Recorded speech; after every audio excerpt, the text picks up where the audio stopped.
Survival games usually frustrate me, as I find many mechanically dull to the point they're incapable of obscuring their busywork structure.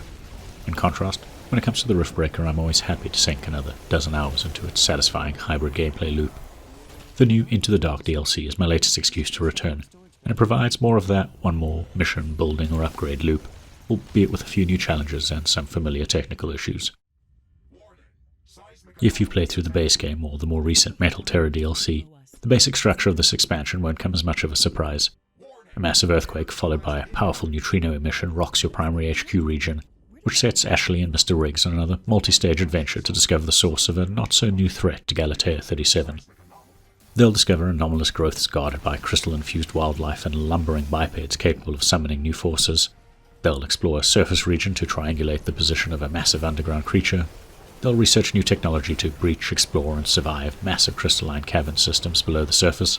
And they'll fend off waves of creatures so large and so frequently the reproduction and maturation rate of Galatea 37's wildlife is probably the least believable sci-fi concept. While the Riftbreaker is ultimately a mechanics and systems-focused game, Into the Dark uses its narrative elements to delve into Ashley's failed Orion expedition she references in the base game. The new threat appears to be a familiar one, and once again, Ashley and Mr. Riggs spend an inordinate amount of time discussing things they've observed, generating wild hypotheses, and experiencing several eureka moments that feel utterly detached from the player's actions. There are still a likable pair of protagonists, but I'm forever amazed at the amount of recorded dialogue in this game, and the constant disconnect between Ashley's intentions to preserve the planet's ecosystem, while periodically murdering thousands of its denizens to pave the way for human colonization. Ignoring the narrative dissonance, the Riftbreaker remains as mechanically engaging and complex as ever, even if Into the Dark feels more about adapting existing tools to a new biome, rather than managing an entirely new resource-independent technologies we saw in the Metal Terror DLC. The opening missions above ground and within a maze of canyons feel unremarkable. The introduction of a summoner-type creature and mobs with a limited self-revive ability complicates combat and pushes you out beyond your walls, but you're still going to be going through that familiar loop of exploring, scanning objects of interest, establishing outposts, and fortifying them against waves of enemies.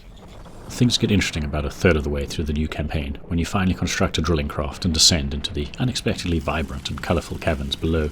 The caverns offer a mix of solid formations and soft limestone you can drill through, so below ground, base building and combat take on a new spatial dimension, especially when objectives force you to build and hold several distant outposts. The caverns offer abundant construction resources that you have to drill to uncover, but extremely limited wind and sunlight complicate power generation if you've been investing in green energy and storage solutions, while a lack of standing water and other fluids requires workarounds for advanced base structures. I found myself scrambling to make use of carbonium power plants and abundant plant and animal biomass, while investing in new regenerating defensive structures, automated resource gatherers, and, most significantly, technologies that allowed for the direct transmission of power and other resources to distant outposts without laying vulnerable cable or pipe networks. When it comes to the base defense and combat, careful drilling and planning your perimeter around solid rock pillars can make defense feel easier at first, but several powerful towers are unavailable below ground, and periodic earthquakes can damage multiple structures simultaneously, though at least you can finally rebuild from ruins now. There are a few massive creatures that'll bore through soft limestone and beeline towards your base, but kiting is much easier with common mobs. The downside, or maybe the upside if you enjoy the combat, is that Into the Dark throws a lot of enemies at you from the get-go. Circle strafing and dodging around enemies are really viable tactics underground, so backing up into a dead end while exploring is usually fatal. When hunkered down behind your walls, massive hordes are often forced to converge and throw themselves at your defenses for what feels like minutes at a time. Deeper, smartly designed, multi-layered defenses are essential, especially when protecting distant outposts operating on a local grid, and I finally came to appreciate the incredible combination of repair towers with minefields and new traps. If you're partial to the twin-stick combat, there's no shortage of it. Into the Dark feels relentless from the start, with bigger hordes crammed into smaller spaces, and fewer chances to intercept them before they hit your defensive lines. To help you survive this increased challenge and 2 arcade-like boss fights, there are, of course, new elementally themed towers, traps, and weapon technologies to research. The new Into the Dark DLC easily consumed another dozen hours, and is just as expansive and feature-rich as the Metal Terror DLC, offering up a ton of new or reworked content at a really low price. Some elements, like the incessant lengthy conversations and revelations about Ashley's past mission, can feel underwhelming, and the opening missions above ground are familiar fare. However, once you finally head below ground, you'll quickly come to appreciate the unique base building and energy generating challenges, and the thrill of overcoming them with new technologies and smart planning.